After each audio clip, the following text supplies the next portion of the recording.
1 second, John. There you go. Okay now? Yes. Okay. Hello, everyone. This is John Wang, President of Asian American Business Development Center. I welcome everyone joining us today in this and tomorrow for the two-part Standing in Solidarity series. We are inviting people, our experts from African American, Latino, and Asian American community to share with you their perspectives about the historical nature of the racism against the minority community.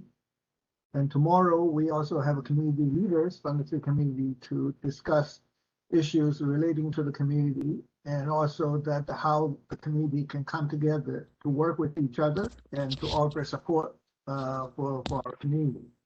So I welcome your participation and also welcome your comments that you have. And then, so without further ado, I will just turn the floor to our moderator today, Phil Nash. Thank you so much, John. It's a real honor to be here, and thanks for inviting the Asian American Legal Defense and Education Fund. We've got two wonderful guests here who are going to be speaking, and it's wonderful that John is bringing together people from the different communities, because again, we oftentimes speak just as individual communities or just as individuals. So today we're going to talk about Asian American history, some basic concepts, make some contemporary connections, and then reach some conclusions. When we think about Asian American history, I've been teaching this for 35 years at this point. We oftentimes get deluged with a bunch of facts, and I think it's very difficult for any of us to process this information in this information age. And so it's oftentimes important to think in terms of concepts. What are Asian Americans? Who are Asian Americans? How did we get here? And the easiest way that I think about it is that people who are from the eastern end of the Euro-Asian landmass are oftentimes called Asians. Now, you got to remember that this is a big piece of real estate, and the people on the western side call themselves Europe, and the people on the eastern side call themselves Asia. But again, this is an artificial construct that was created by people who wanted to have a particular place in the world. And for European people, that place is right in the middle. What that means is people in Greenwich, England decided that they would be the center of the world. And oftentimes when you look at your watch right now, you see Greenwich Standard Time. Somebody decided, I am the middle. The east is east, the west is west, and never the twain shall meet. That's a famous saying. But what that east versus west dynamic does is it says that we Asian-derived peoples are always going to be foreigners. We're always going to be outsiders. And you who are from Africa, from South and Central America, you aren't even part of the equation. This north-south dynamic is not envisioned in this way of looking at the world. So we Asian-derived peoples from South Asia, East Asia, the Middle East, from Southeast Asia, we are perpetual foreigners when you think about that. Yet many of us Asian Americans are seen as insiders. We have a notion called the model minority.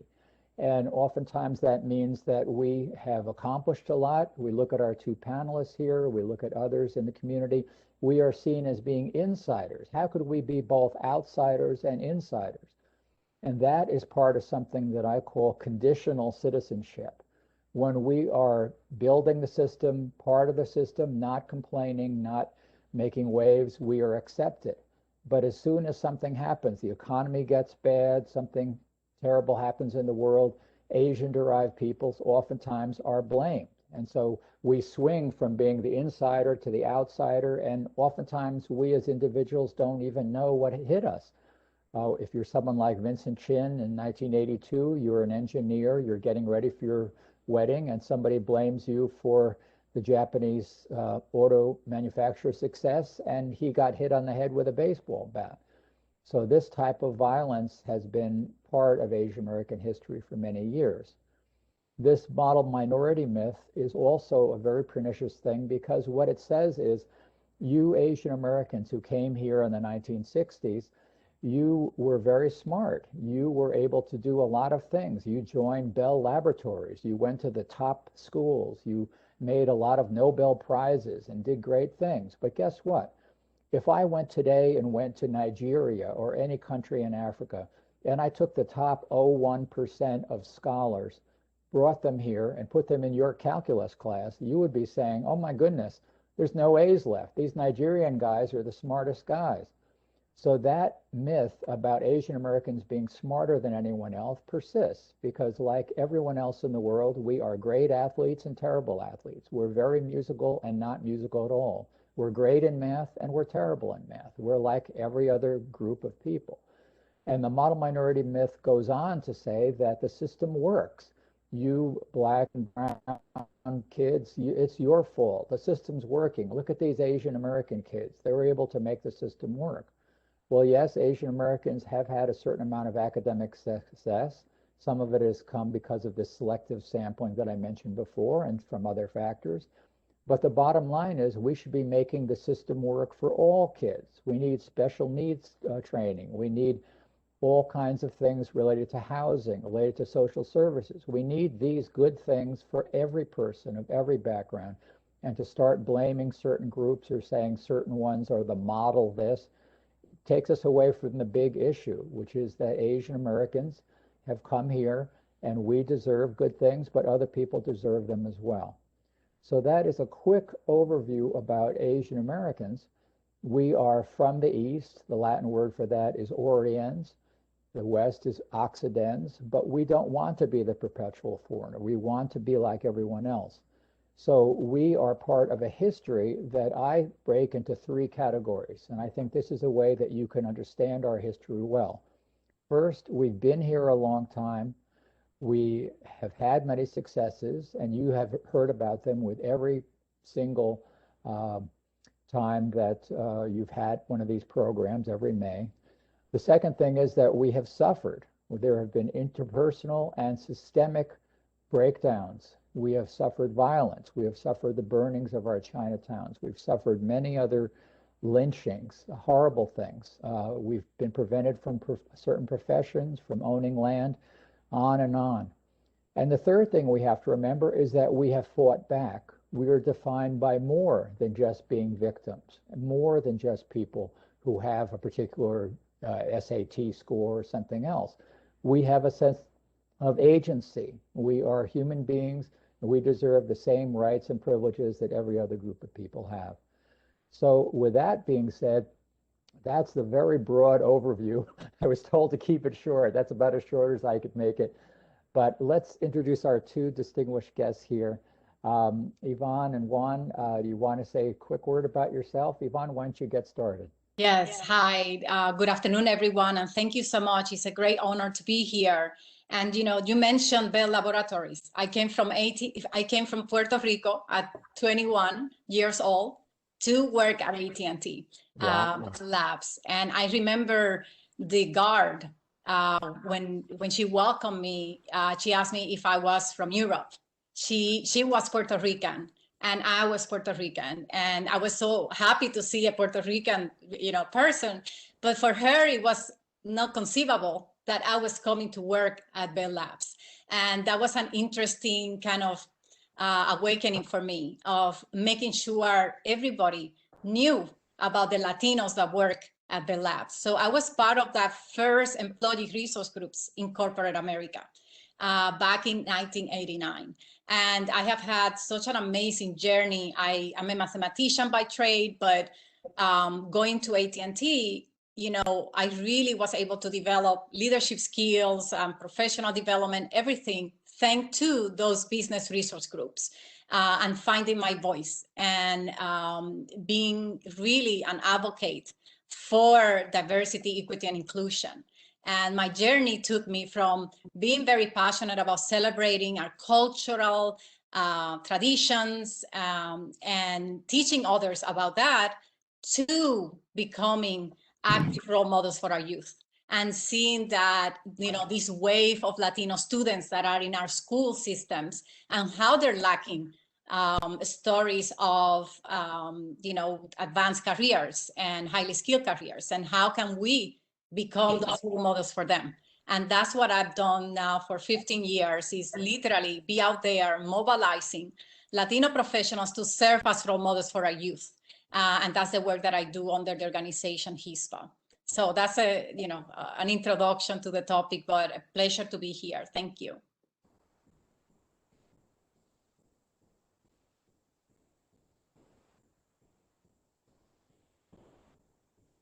It's so fascinating how these connections come up. In my first teaching job as a law professor, I walked in with my hair slicked back and my leather jacket on. I was 28 years old, and I was stopped by the guard. He said, "What are you doing?" I said, "I'm a professor." And he said, "No, you're not." And he called the front desk and said, "Yes, this guy's going to be starting." But people who sometimes aren't, what is the notion of what we should look like, we're not always welcomed at first. So welcome. I should have called you Dr. Diaz-Claes, but we'll call each other by first names now. Dr. Juan Andrade, you want to introduce yourself, please? Yes, good afternoon. Thanks for inviting me to be part of this panel. I'll contribute what I can. My experience is not quite as clear as what I've heard from you, Phil, and from my friend Yvonne.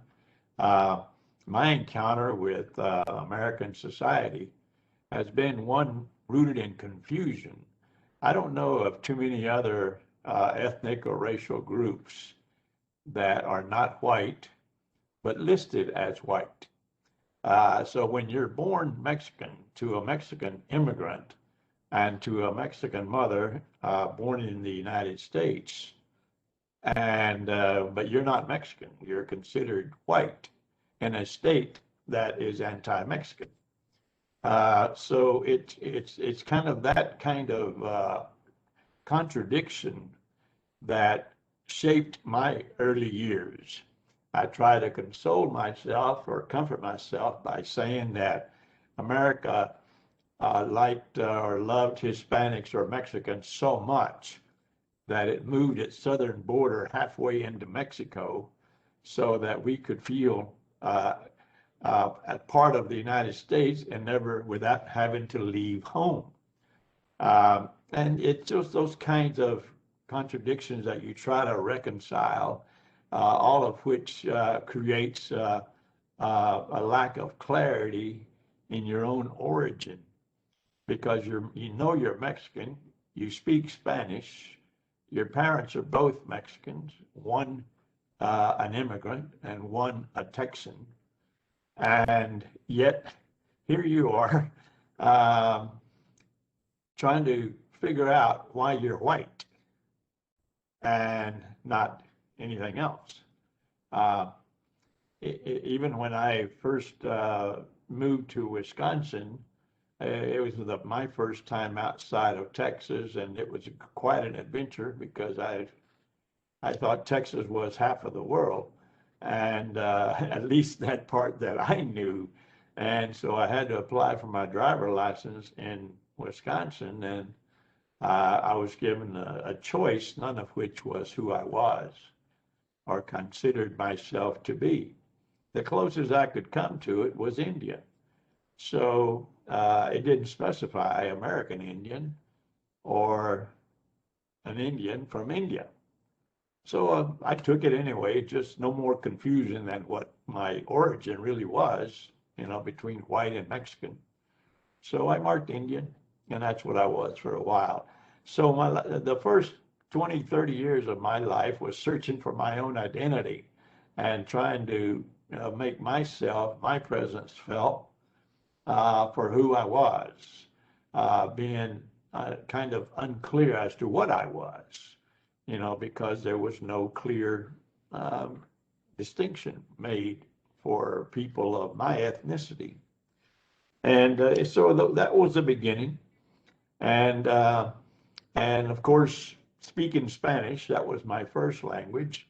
My pastor, who was a Mexican immigrant himself, working on his bachelor's degree and then later his master's degree and later his doctorate, would tell us in church that when we all need to speak Spanish. because when we get to heaven, everybody's going to speak Spanish.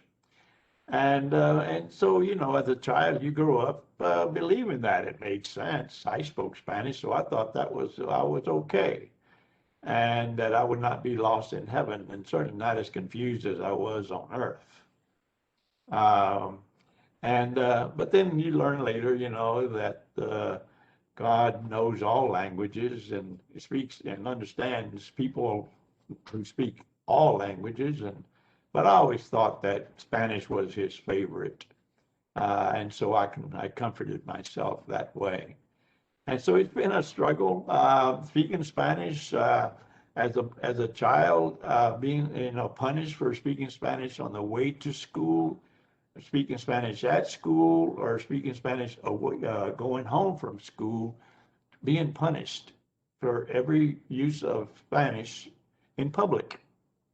Like this was only something that you could speak at home.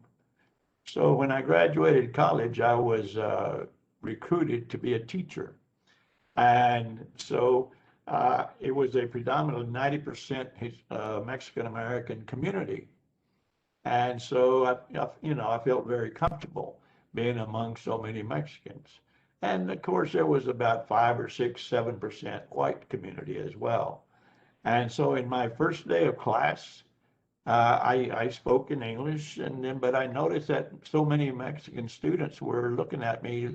They had this Dan Quayle look about them, where like a deer with their eyes in the headlights, you know, kind of like what in the world is going on, as Marvin Gaye would say. And about halfway through class, I stopped and said, how many of y'all understand what I'm trying to say? And I was teaching civics. I was teaching the Bill of Rights and freedom of speech and these kinds of things. And, you know, all the white students raised their hands, and some of the Mexicans did too. Right? Most Mexicans did. So I said, how many of y'all did not? And so most of the Mexicans raised their hands. How many of y'all would like for me to translate what I have been saying? And so they all raised their hands, and so I did. I felt good at the end of class thinking everybody understood what I was trying to teach today about freedom of speech. And so feeling good the first day, I did it again the second day. And that went well too. The third day though, my day started with my principal knocking on my door and asking me what I was teaching in class, how class was going. I said, I think it's going very well. And at least that was my impression. And I said, why? He said, because the police are in my office and they're here to arrest you for violating the laws of Texas, which prohibited the use of any language other than English, except in a foreign language classroom. Of course, freedom of speech was a foreign concept to some people, as it is today, still. And they said, and they're going to arrest you now unless you agree to turn yourself in after school. And I said, well, I'm enjoying what I'm doing. I'll stay in class and teach my class, and I'll go to court. I'll see y'all in court. Tell them I'll see them in court at the end of school. And the day went by, and of course my lawyer had not shown up, and I thought, well, I'm not going to go to court without a lawyer. And so I became a fugitive from justice. And so I went and I hid at City Hall because the city manager was a cool white guy. And across the street from the courthouse, so we thought we'd wait for my lawyer there. And so that was the beginning of the end of my teaching career. Third day of school, first semester. But only, you know, then finally, though, I left my teaching job at the end of the first semester, the shortest job I have ever had in a 50-year career.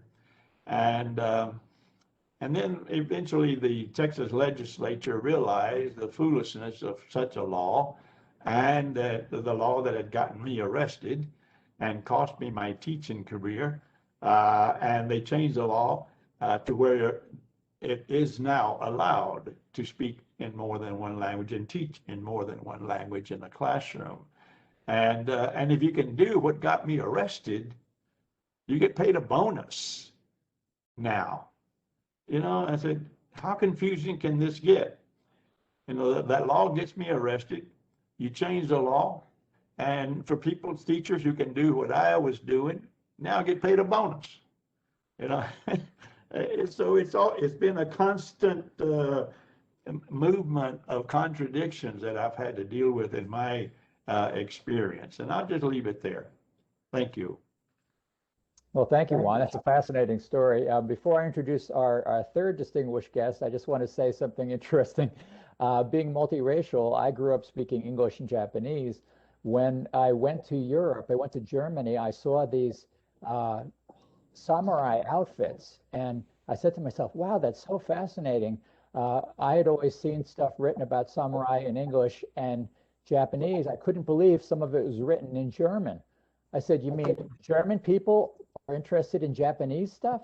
And it just blew my mind because, again, being a monolingual American and a bilingual American learning one other language, I realized there are other languages and maybe God speaks German. I mean, who knows? It was quite fascinating to me. But let's bring our third distinguished guest into the mix. Professor Wallace Ford teaches at Medgar Evers College at the City University of New York. Welcome, Professor Ford. Let's see. Yes, there we go. Thank you very much. Certainly appreciate it. Appreciate the introduction. And I've got to say right at the start there, Dr. Nash, that you and I both grew up speaking English and Japanese. I was in Japan as a child, and from ages 4 to 7, and lived in town, as it were. And so I went to Japanese kindergarten and spoke fluent Japanese for a while. However, I haven't had anybody to talk to since I was 7 years old, so it's kind of way in the back of the memory bank right now. And perhaps sodium pentothal might help someday, So we just have to see. But I wanted to, go at this topic a little differently.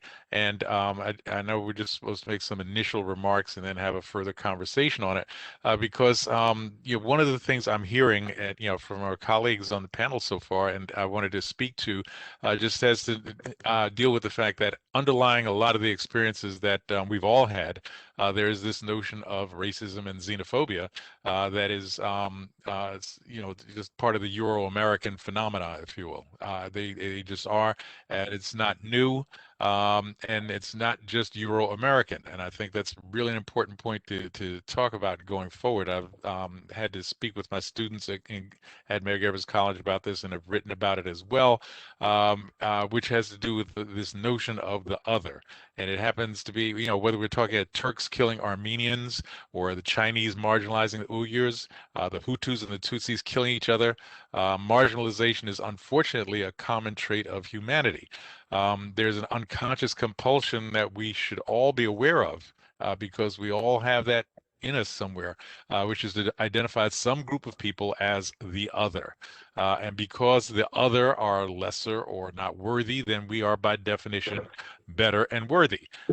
Euro-American racism in its modern iteration can be traced quite clearly to the time of the so-called discovery. And we obviously have to put that in quotes, because I don't know how you discover something where people are already living there. But when Europeans arrived in Africa and the Western Hemisphere and ultimately returned to Asia with superior weapons and technological devices, as well as a formidable herd immunity to a number of lethal diseases, which decimated indigenous people wherever they were, discovered.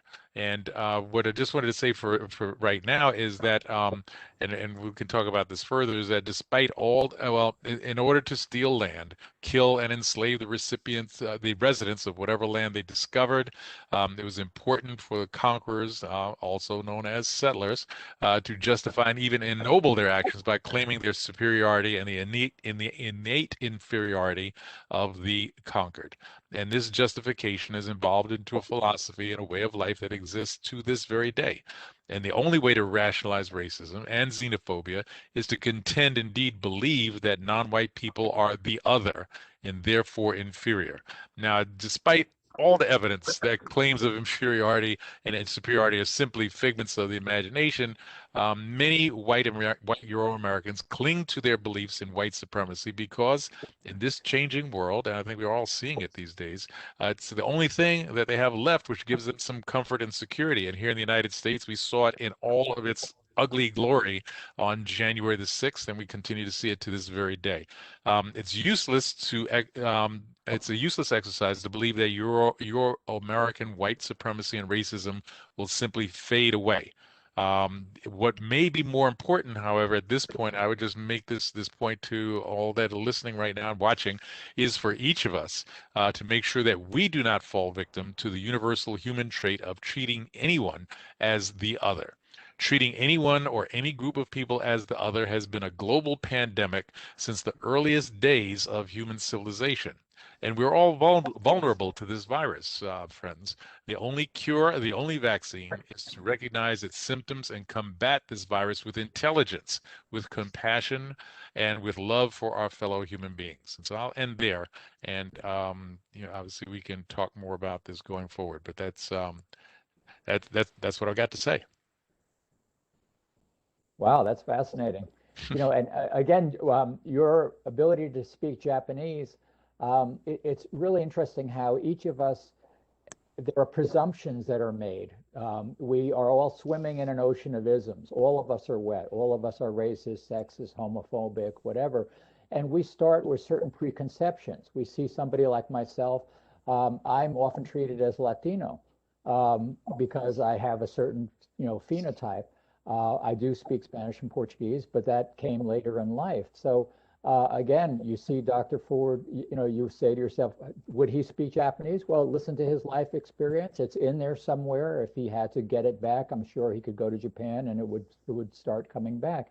So again, when we think well, if I might mention, I actually did go back to Japan when I was 40. I was representing the city of New York as a commissioner, meeting with our counterparts in Tokyo, and I did go back. And I was wondering, just the point that you mentioned, would the language come back?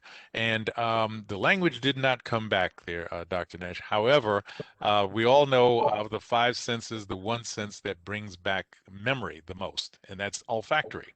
And my first Japanese breakfast, when you got off the plane and got past the time zones on my first breakfast, I had a big bowl of green tea. And I took one smell of that and it was like a time machine. I was back home because that was really the first place I went to school, first place I had friends and what have you. And for the rest of the time, I was culturally comfortable is my point. I couldn't speak the language, but there's a lot of people who are fluent in a language and not comfortable culturally, and that just means you'll come across as an idiot fluently, right? So and so I was culturally comfortable, and I had a really good time. I had a really good time for the rest of my stay there. Wow, that's great. Yeah, we talk about having young people learn multiple languages. We are notoriously monolingual in this culture, and everywhere I go, I do a lot of work in Brazil and other places, and everyone, even within the indigenous communities I work with in the Amazon, they all speak multiple indigenous languages. So we think they're all speaking Indian or whatever that is, but one person will speak the contact language, Portuguese, and maybe the language of his mother's family and his father's family and others. And I look at my Latino brothers and sisters, they all speak Spanish, English, and sometimes indigenous languages from places they've come from. Many people from Asia speak other languages, people from Africa. So it's really great, I think, following up on what you're saying about, languages and feeling comfortable. We need to broaden our ability to understand languages, and even getting back to Juan's original comment about how his knowledge of Spanish was at one point criminalized, and now you get paid a bonus for speaking Spanish. Do you, Yvonne and Juan, want to add anything else before we move on? I do. Go ahead, Yvonne.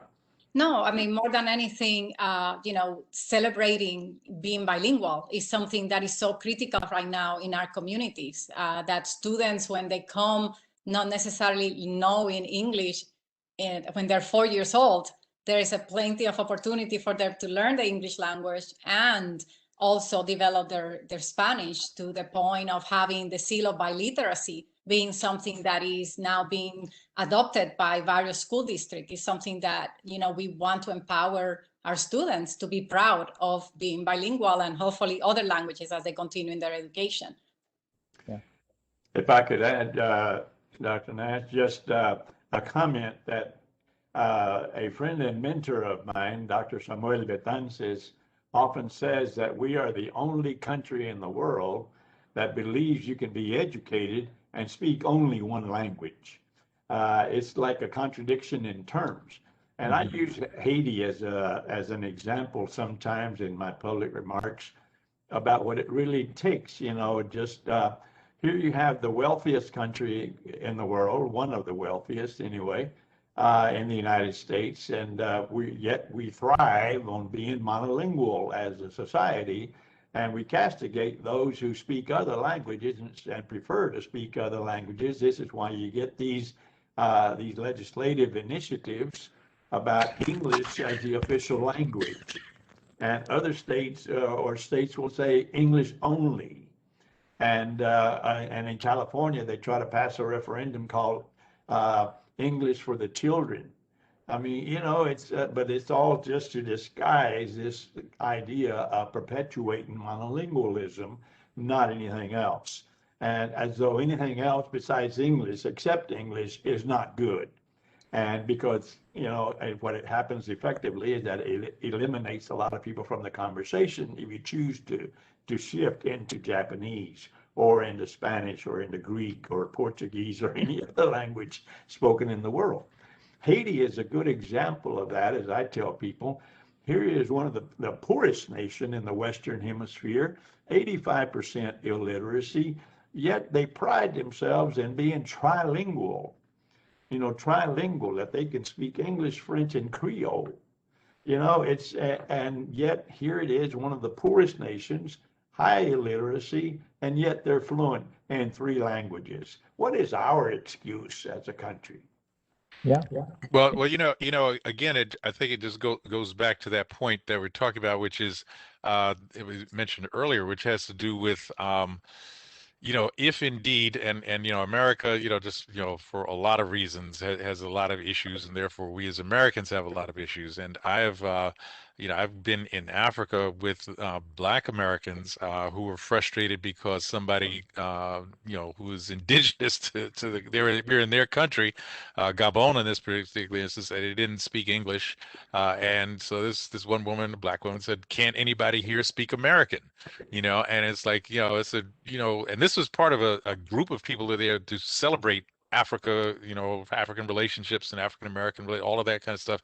And so it's not, that notion, if you will, of American, isolationism, if you will, or it does seep across racial lines, unfortunately.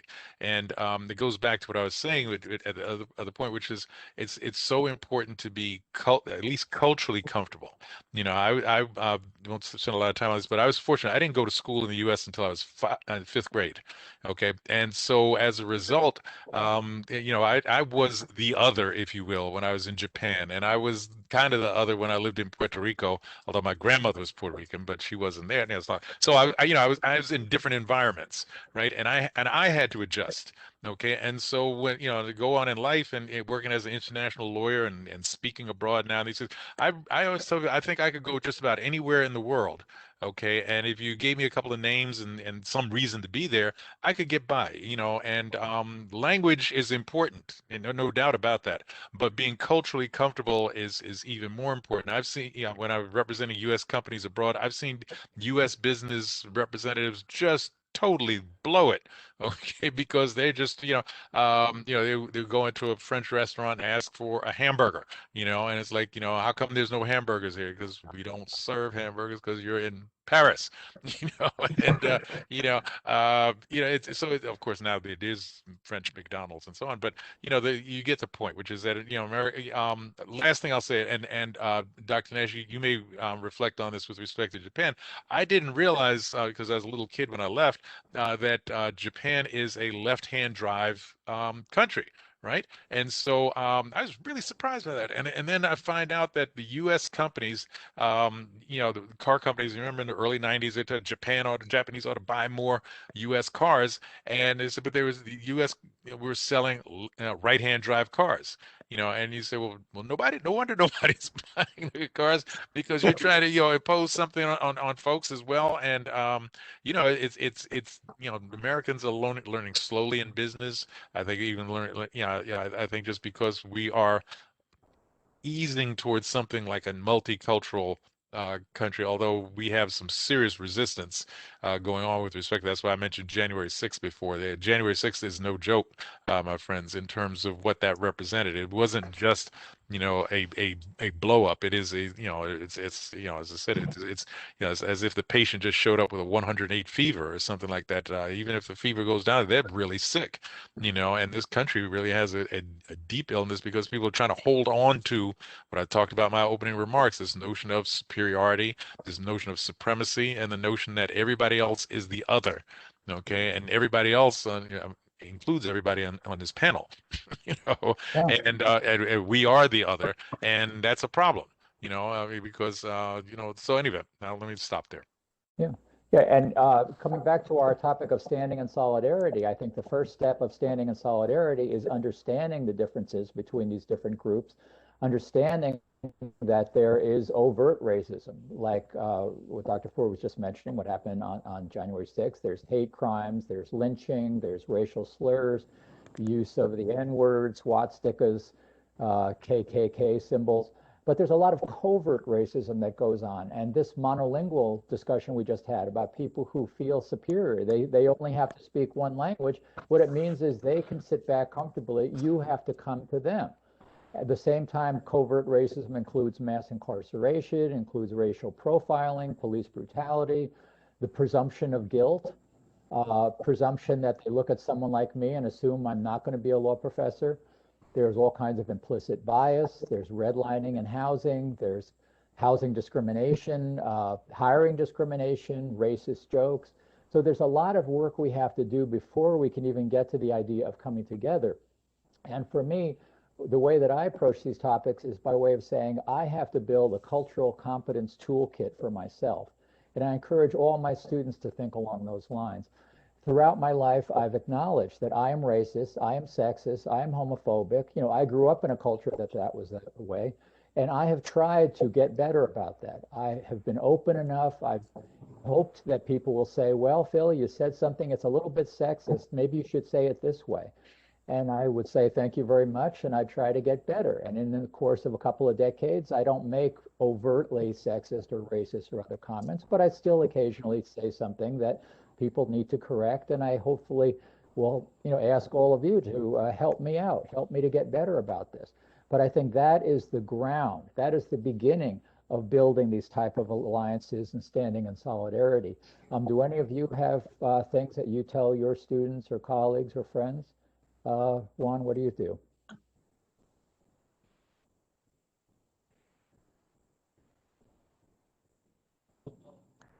I think he's muted. Oh, he's muted. Oh, I don't want anyone to silence your voice except you yourself. All right, do you want, go ahead. Nothing, you're good. Oh, okay. All right. So what about Dr. Diaz-Claes? Any hints for us?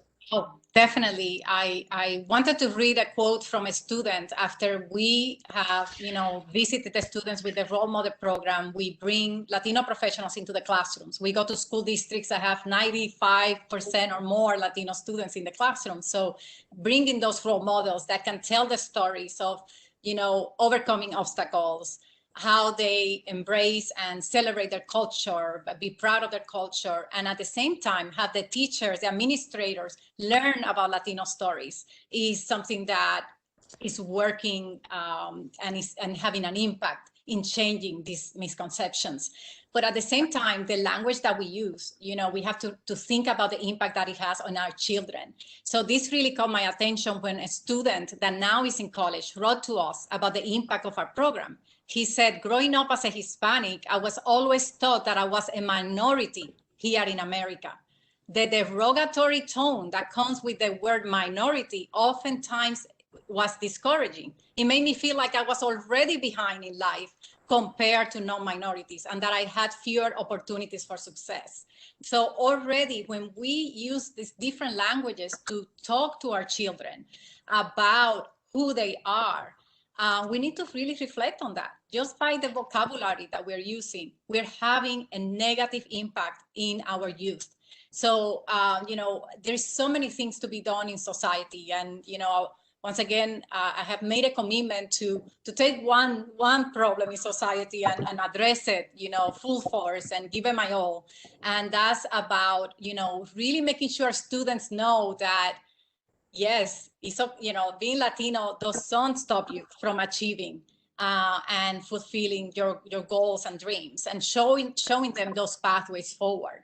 I think it's very important that in corporate America, in our communities, in our churches, we share stories. I think that we have to learn from that. I go back to, you know, 30 years ago, coming into AT&T, and one of the first things I came up with was part of the Affirmative Action Committee, was something called my cultural journey. I wanted to learn about my colleagues, so I used that as a, you know, as an excuse to give them the opportunity to share their stories. And it was amazing. We learned how the obstacles we all have faced bring us together, and celebrating that, you know, one lunchtime at a time. Yes, there was some good food that came with that. We became a community. So I had everyone in my group. We were from other countries, but we understood where we came from and what we experienced. And we became better workmates, right? We were more efficient in our work, but we became powerful in the sense that we had a voice, you know. So talking about the evolution of employee resource groups, 30 years ago, 20 years ago, 10 years ago, and today, when you ask employees, what are the missions of these organizations? We just want to have a voice. We just want to be heard. We just want to have opportunity for advancement. How could that still be there today if it was 30 years ago? So that's part of kind of my call to action today, that, you know, we need to look at the opportunities that these affinity groups provide for us to learn from each other and support each other and come together as a new majority. So, I mean, that's just a little bit of my thoughts right now, but thank you for listening. Okay. For me, I mean, when I was brought into AT&T and Bell Labs 30 years ago, there was a lawsuit that had been filed, and so the Asian American groups asked me to come in, and I did some trainings for them and also for management. And part of what I talked about was how people have different cultural expectations.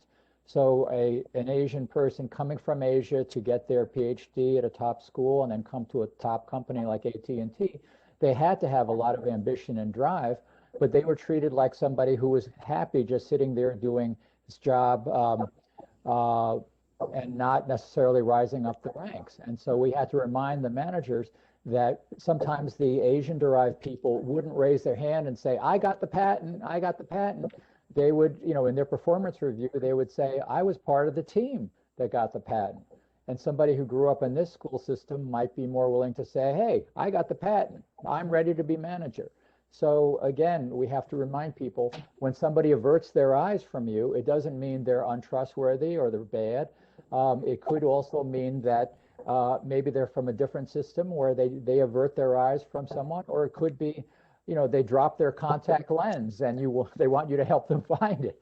So we have to have that toolkit that allows us to see that. I've got a couple of questions here, so many interesting questions. Somebody says, what's the step we need to achieve a new majority? Bringing all these different groups together, moving away from white superiority. Everyone agrees on that notion. White privilege can't be the way we move forward. anyone, Dr. Andrade, Dr. Ford, what do you think? Yeah. I mean, I think and I was thinking about. I hadn't even seen the question until just now, but I was thinking about this because on the one hand, and I really have to, I mentioned it in my opening remarks, give thanks in all the respect in the world to my friend and colleague John Wang for initiating this effort. John and I have known each other and worked together for about 30 years, which means we met as teenagers, right? And so. But at least that's my story and I'm sticking with it, but here's the thing about that. There are some very real unifying factors around this notion of the new majority, because indeed, the demographics tell us that they used to say by 2050, it's probably a lot sooner than that. This will be, the white community of national white community will be less than 50%. About 3 years ago, for the first time in U.S. history, there were the white population of kindergarten class was less than 50%. Okay, and that number just will never change, right? It just will never. You're not going to see, somehow a bounce back. And so, yes, so we're united, if you will, just by the cause of demographics, but also by the cause that the various communities that make up this new majority have run up against the various aspects of white supremacy and racism in all its multiple forms. We've heard some of those comments about it already. As a member of the Black community here in this country, I can tell you that there is a concern, and I think we're supposed to speak frankly here about these things, and I believe in this new majority business. Let me say that as a preface, and I think that we need that unifying factor needs to be in place, but somehow we have to take into account the unique experience of Black Americans in this country, which is not to say that Latinos and people of Asian background haven't suffered all kinds of slings and arrows, but slavery was institutional. It was race-based slavery. Okay, it wasn't. The slavery has existed as long as somebody could beat up somebody else and make them do something. You can go back thousands of years, but this was race-based slavery, which said that even if you were free somehow, you still were of the quality of a slave and could never be equal. Okay, you could never be equal, and that was baked into the American system in a way that I would submit is just a different experience than everyone else. And it's I know that that in Texas there were signs that would say no dogs and no Mexicans allowed. I know that, okay, and of course we know there's no blacks allowed and so on, but whether we're talking about the whole experience of slavery, the selling of people. I teach constitutional law, for goodness sake, and as a law professor, Dr. Nash, that slavery was literally baked into the Constitution at its founding in 1787. You find those words there in bold letters. 8 of the 10 first presidents of the United States were slave owners, for goodness sake. When I go on some of my business activity, I go to the Capitol building, and it's a beautiful building. And those of us who have been there, it's a wonderful building until you realize it was all built with slave labor. And you ask yourself, if we were in Germany, would there still be some government building built with Auschwitz slave labor from back in the day, even if it hadn't been bombed into smithereens? And the answer is no. Okay, but for me to even suggest that maybe we ought to have a new Capitol building, maybe we ought to have a new White House, which was also built with slave labor. Okay, slave labor is no joke. It wasn't Gone with the Wind. Okay, it was a horrific experience for people to go through, and it's still baked into our experience here in the U.S. And how does that recognized within this new majority? I wish I had that answer, but I do think it needs to be acknowledged in the first instance if we're going to look for some real a sense of community. Okay, because it just is a different experience, and I do hear some of my friends and colleagues sometimes get concerned that in this push for minority rights, if you will, which then that the experience and the concerns of the Black community kind of get subsumed into this bigger pot. Okay, and the special experience is not reflected. Reparations is a real thing. Okay, it's not something it's not a pipe dream. I mean, it is something that ought to be considered, but it's only just it's only this year, and I'll stop with this, that you had a president of the United States in his inaugural address say there was something called systemic racism. This is after 230 something years, it took that long, and even Barack Obama couldn't do it. Okay, just because if he wanted to get anything done, he couldn't say that in his inaugural address, right? But that's where we are. We're a long way from recognizing that particular concern, and I just submit that it's something that needs to be included in the conversation. So thank you so much. We're coming down to the end here. What I'd like to do is we've got some great questions. Don't forget, we've got another wonderful day of programming tomorrow. So I hope people will show up for that. But I want to give, I'm looking at all the questions that people have been submitting, and thank you for that, and we can follow up later. But how would Dr. Andrade, Dr. Diaz-Claus, how would you talk to some of the things that Dr. Ford has been talking about? What are some of the simple systemic and interpersonal things that people can do coming off of this call today? What can they do to build this majority and build a better world with justice for everyone of all backgrounds? Dr. Andrade, you want to start? Yes, thank you, Dr. Nash. It's a good question that really deserves a lot of thought and that needs to be given to this idea of a new majority, because it's urgent that we do so, because we're not prepared to be the new majority.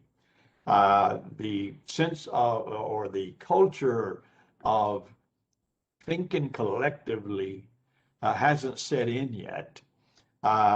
We're still trying to advance our own groups as best we can, Hispanics and African Americans and Asians, and because we're fighting through a lot of obstacles and a lot of barriers, a lot of racism. You see more recently the anti-Asian attacks in this country, brutal as they are, and Asians are trying to defend themselves.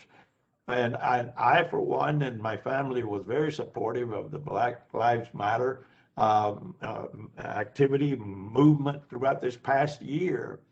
And I encouraged them to continue this, because America has a very short attention span. When we're in a crisis, we kind of want to move forward to the next crisis and never do anything about the current crisis, which is why the Black Lives Matter movement really stirred a lot of human emotion with the murder of George Floyd. But what happened after that? More blacks were killed, just in almost as in a similar way to George Floyd. So what changed? But what needs to happen is more activity just like that. And we Hispanics and African Americans and other groups that are struggling, Arabs, you see this now going on in the Middle East. A lot of injustice, a lot of racism, and that's rooted in a sense of a bigotry that we need to keep fighting for our own selves, for our own survival, and need to come to each other's side of support. Because it's like that old saying that when they went after Jews, I didn't do anything. When they went after blacks, didn't do anything. And when they went after Native American Indians, I didn't do anything. And then they came after me, and there was no one left to help me. And we need to create a culture of thinking collectively so that we can become that new majority and know what to do with it. The worst thing about power is not knowing how to use it if you haven't. And we're going to gain power demographically. And if we say, demography is destiny, well, then we need to spend more time in dialogue with each other so that I can fight for you and I can fight, for everyone else, for other groups as well. And you fight for me. That is how a new majority can move forward collectively. We need to learn to think collectively and defend each other collectively, not for one group to just get ahead and everything else is fine. It's not fine as long as somebody is left out. Thank you so much. We're coming down to the end. I want to give Dr. Diaz-Calais the final word, and then we'll come over to John for closing remarks. Thank you so much. You know, we are all leading by example today, having this conversation. So thank you for the opportunity. Most of the time, I'm invited to speak in the Latino community. So having this opportunity, you already are a bridge. And that's my call to action to everyone, is to be a bridge. Be a bridge in your corporations by joining other BRGs, other business resource groups that are of different affinity. Be a bridge by sharing best practices. You know, I think that is so important that we learn from each other, that we become efficient in the way we impact our communities. If we're doing something in our community that works, let's make sure we share it with each other. And then being role models in our families. You know, we do hear things in our extended family, in groups, you know, community, etc. Be a leader and lead by example, and point out when people are speaking the wrong words. So with that, I mean, it's definitely a pleasure to be here. And there's so many questions on the chat. I'm going to start focusing a little bit on that. Hopefully we can answer some of them. Thank you. And somebody just mentioned the Black-Asian interactions going on. For me, when I see something like that happening, I say, yes, there must be justice for the victim. Yes, the perpetrator must face justice if there is a fair justice system, but we must also elevate it to the higher level and ask ourselves what's going on in terms of white privilege. How is that impacting communities when poor Southeast Asians, for example, were placed into Black communities and everybody was under-resourced? The schools were insufficient, the housing was insufficient, social services were insufficient. So we have to have our Asian American communities go back and learn the history of African Americans. I encourage people to go back and learn the history, watch the PBS shows put on by Henry Louis Gates, learn about how we have interacted with Latinos, with Native Americans and others. And everyone should be pushing for those bigger issues. How do we get more resources and appropriate resources for mental health, for housing, for schools? And I think that will help to deal with that. I'm sorry, Dr. Ford, do you have 10 seconds and then we'll go to Dr. Wang?